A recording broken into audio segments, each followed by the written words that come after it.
നമ്മളതിങ്ങനെ നല്ല ഉണ്ടായി കിടണം. കരിമീനൊക്കെ ഇടണമെങ്കിൽ അത്യാവശ്യം ഉണ്ടായി കിടണം കേട്ടോ. മീനിങ്ങനെ അവിടെ വിഴുങ്ങുക ചെയ്യുക കരിമീനൊക്കെ. അപ്പോൾ അത്യാവശ്യം ഉണ്ടാക്കി ഇട്ടിട്ട് ഇപ്പോൾ കൊത്തി കൊത്തി പതുക്കെ ഒരു വെളിച്ചെണ്ണ കൊണ്ടുപോകുമ്പോൾ നമ്മുടെ കുക്ക് കൊടുക്കട്ടെ ചെയ്യുക. അങ്ങനെ പോരും സാധനം.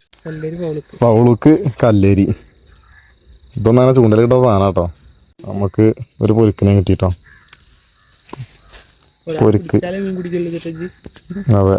നമുക്കൊരു മിനിറ്റ്. ഇതാണ് പൊരിക്ക്. ഇത് നിങ്ങളുടെ അവിടെ എന്താ പറയുക കമൻ്റ് ഇടാം. ചിലവർ ഇതിന് ചെമ്പല്ലി എന്നൊക്കെ അറിയാം അല്ലേ? ഇവിടെ ചെമ്പല്ലി എന്നറിയാം. മഹേഷ് ചേട്ടന് ചെമ്പല്ലി അല്ല പൊരിക്ക്.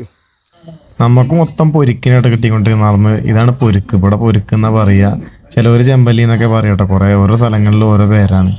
പിന്നെ മഹേഷ് ചേട്ടനാണ് ഫുള്ള് കരിമീനൊക്കെ കഴിച്ചാൽ കേട്ടോ. എനിക്ക് കരിമീനൊന്നും കിട്ടിയില്ല. മഹേഷ് ചേട്ടൻ കരിമീനൊക്കെ അത്യാവശ്യം പിടിച്ചായിരുന്നു. പിന്നെ ഒരു പൂവാലിപ്പാട്ടിലൊക്കെ കയറി പോകുന്നു. ആ സ്പോട്ടിൽ കരിമീൻ കിട്ടണത് കുറഞ്ഞപ്പോൾ നമ്മൾ വേറെ സ്പോട്ടിലേക്ക് നടന്നിങ്ങനെ പോകണം.